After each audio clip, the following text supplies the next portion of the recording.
पाहताय JB TV news. बातमीत सत्यता हीच आमची ओळख।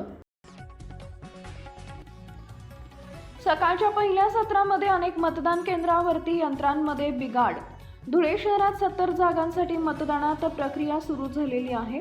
मात्र सकाळच्या पहिल्या सत्रामध्ये अनेक मतदान केंद्रांवरती यंत्रांमध्ये बिघाड झाल्याची माहिती समोर आलेली आहे। यामध्ये प्रामुख्याने प्रभाग क्रमांक 10, 11, 15 आणि 4 या प्रभागातील बूथमध्ये मतदान प्रक्रियेमध्ये यंत्राच्या बिघाडीमुळे खोळंबा निर्माण झाल्याची माहिती समोर आलेली आहे। या ठिकाणी तात्काळ मतदान यंत्र बदलून देण्याची प्रक्रिया सुरू करण्यात आली आहे। मात्र या दरम्यान यंत्र खराब झाल्यामुळे मतदान प्रक्रिया काही काळ खोळंबल्याचं पाहायला मिळालं।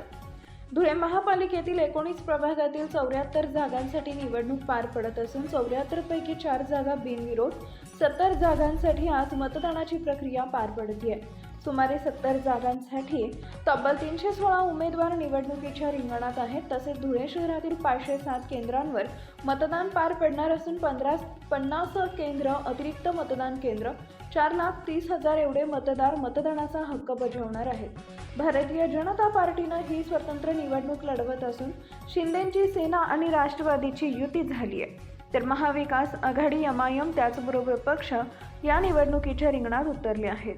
प्रतिनिधी परीक्षित परदेशी, धुळे।